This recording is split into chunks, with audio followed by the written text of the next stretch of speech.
Hiya, it's me.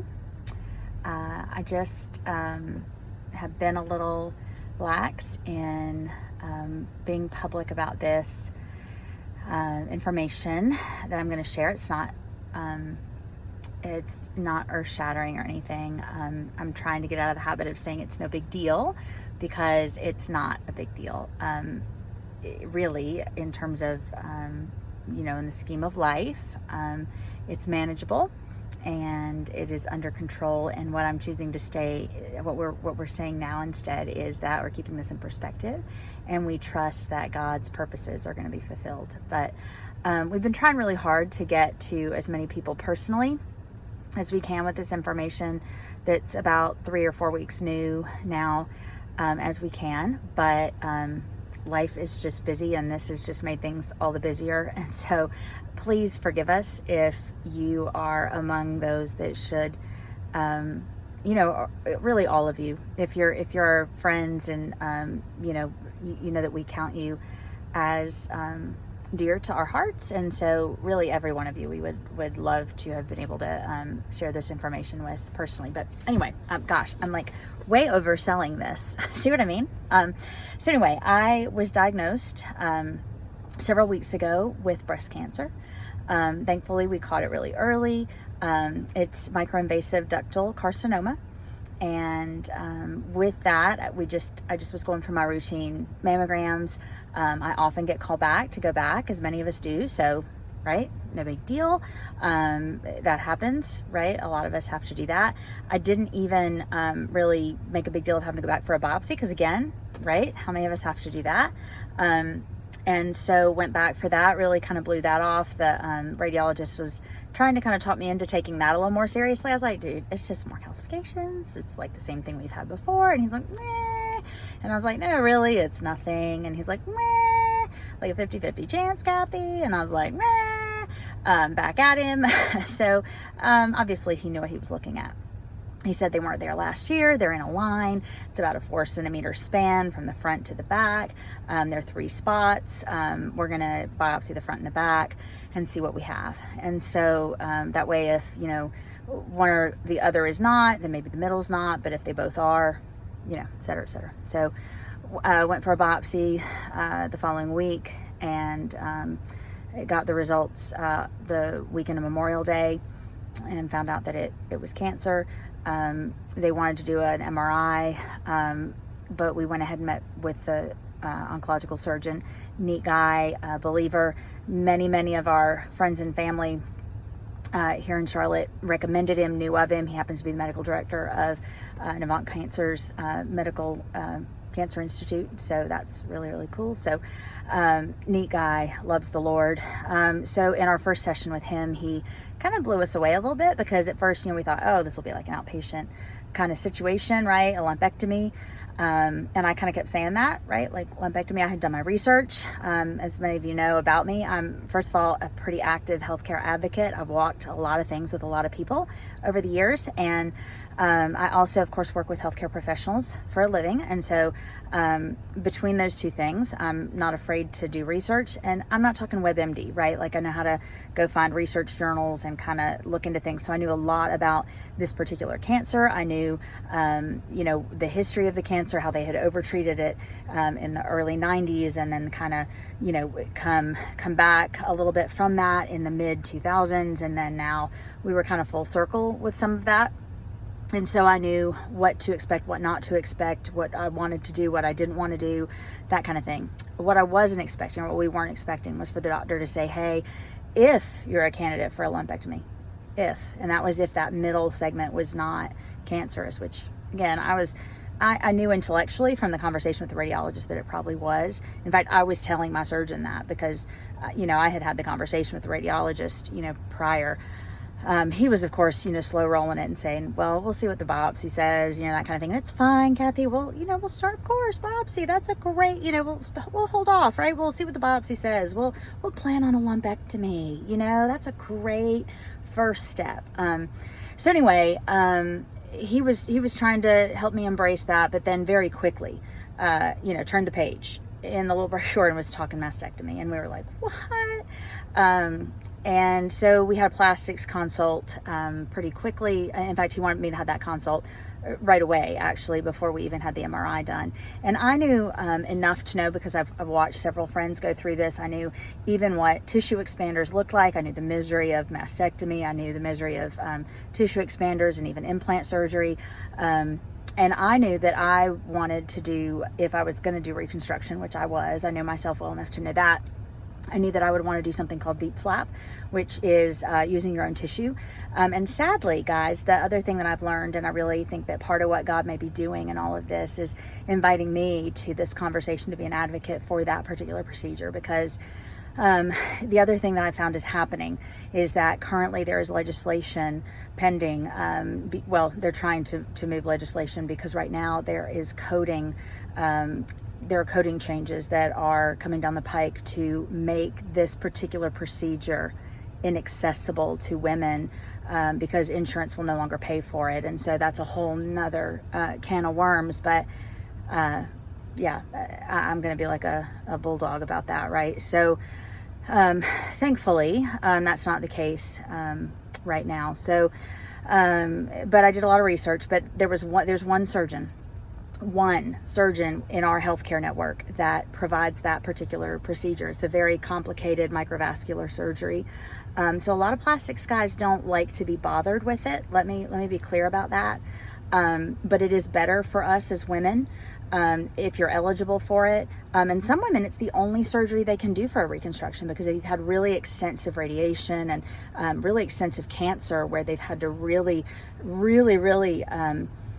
let's say carve you out, right? Like you can't have an implant, but you can have deep flap in a lot of cases. And so for some women, this is your only option for reconstruction. And so I did a lot of research. Again, Cathie the researcher, right? But we went to this consult, and I knew enough before I met him to know that he was really downplaying, trying to talk me out of the surgery, and just really trying to sell the implants. And I said, look, you and I both know that these fail, that there's a lot of problems with them. And he said, well, yeah. You just plan on maintenance, right? You just plan on doing something about it, in about 10 years.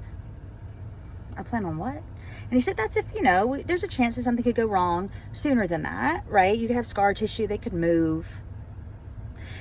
Only because I was really, really calling him out, right? And saying, look, we're going to be intellectually honest about what can go on here.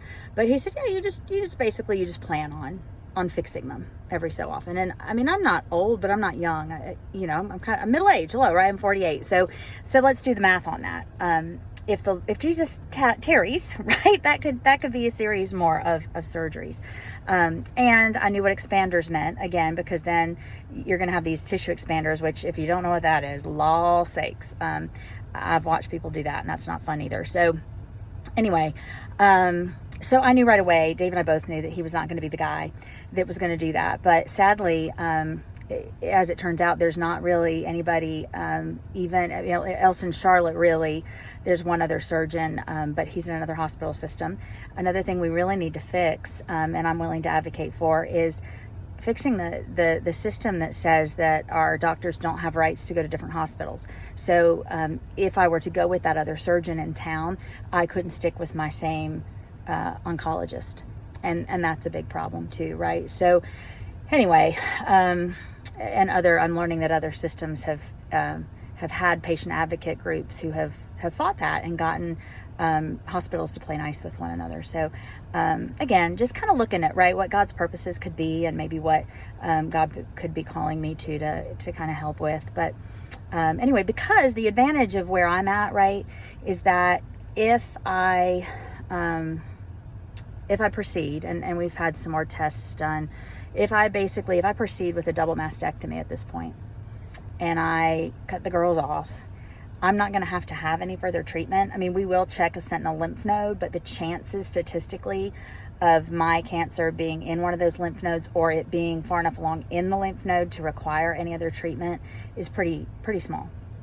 So these are major surgeries for sure. And that's going to be a big deal. Okay. I'm going to be the first to tell you that the emotional component to this is real. But from a life-threatening kind of standpoint and my overall health, right, I'm going to have the wherewithal and the ability to stand on the other side of this pretty quickly and fight some of these healthcare advocacy fights that need to be fought. And likewise, one of the things, I was just watching a video of another cancer patient who was just kind of saying some of the same things, and it kind of prompted me, like, Cathie, you really need to go ahead and start sharing your story with people, because she was saying how she regretted not doing more research before she did her reconstruction. And thankfully, I am a researcher and I did do it, but we've got to stop just doing what our doctors say as soon as they tell us to do it. Women need to know that they have options, and just because a doctor talks you into something doesn't mean it's the best thing for you. And just because the healthcare system right now is trying to remove DIEP flap from the things that are going to be covered doesn't mean it's in our best interest. In fact, the surgery I'm going to have is the gold standard in Europe. So we need to start asking ourselves questions about why it's not here. One of the things you should know is that it turns out that the plastics industry, it's a lot of the plastic surgeons that are trying to get it shut down because they would rather not learn microvascular surgery. And so what I would say the answer is instead is to give women the access to some specialized centers, right, that do this, and or call on the institutions, the educational institutions, right? We are not in a healthcare desert here in North Carolina, but Wake, Duke, and Carolina do not put DIEP flap as their first advertised preference for women. They still put implants as the first option. And again, there are a lot of reasons why DIEP flap is really the best option if you're a candidate for it. And I can talk about that in another video at some point, but I just want to say that that there are just a lot of things going on. And so we spent the lion's share of our time in the last 3 weeks talking to surgeons all over the country. And when I say all over the country, I mean that.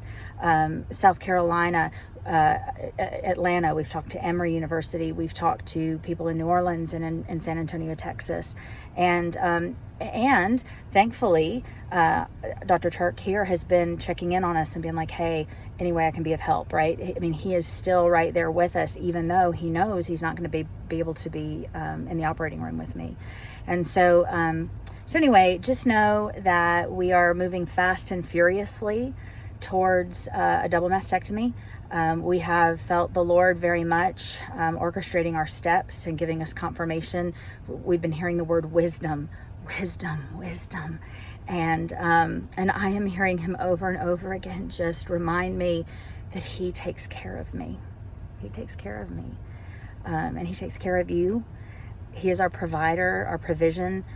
We are praying that we can get on this schedule very quickly and get the first stage of this done quickly. We have a very high out-of-pocket family deductible that we have come close to meeting already, actually.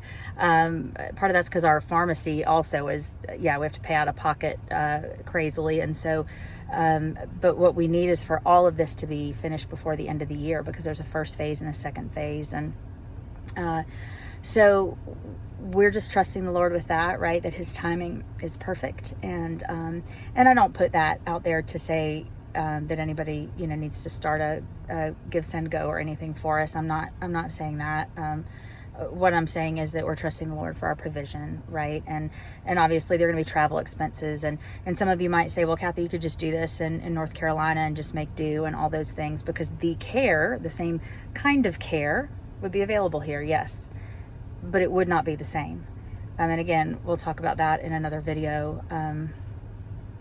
And it'll be addressed. But as I was watching that video, that testimony of that other patient about my age, right, talking about she's now on her third reconstructive surgery because 2 were so horribly botched, both implant surgeries, and just saying how much she regretted not doing research. And I felt the Lord just saying, Cathie, you just have to go ahead and say, but partly because we could get a call on Thursday of next week that we're flying out to San Antonio, and some of you would not have even known that we were going through this. So first of all, forgive us if we have not had a personal conversation with you, because that was not our intent. We wanted to get to the people we love and have personal conversations with you. Again, I know it's like, it's not a big deal, right? Like, it's not a big deal, because I know in some ways I feel that way about it. I'm not dying. We know people who are struggling in so many ways, right? What seem to be bigger ways. And I also want you to hear that I understand that it's not cool of me to minimize what I'm going through either. So I want you to hear me say that I do have emotion around this. Okay, it's real, and that God is so faithful. And I'm willing for this to be as much or as little as it's supposed to be, because God is faithful. I heard this amazing, he put this amazing song in my path. Laura Hackett has a song, I believe it's called Sweet Mercy. But it basically says, that Lord, he takes me to the desert so that I can learn to sing. And he shows me my barrenness so that I can learn to lean. So I'm learning to lean, guys. I'm learning to lean. And so yeah, all the while still wearing my Be Salty shirt, y'all. Be salty. Gotta know I'm gonna keep doing that, right? Boobs or no boobs. But no, I'm not gonna go long because I'm gonna do immediate surgery. So anyway, we love you all. We covet your prayers. Yeah, I'm not saying that when I can't lift my arms and I can't drive for a month here in a minute, we aren't gonna need some help, because we will. All right, I'll let you do all that. I might, it's gonna be a minute for Cathie to learn how to take some things, because I'm usually not in the habit of doing that. So anyway, all right, I got to get into a store and return something, but just felt led to go ahead and get this recorded so that I can get it out to you. We love you, mean it. Thanks for all your prayers. God's got this, and he's got you. All right, catch you later.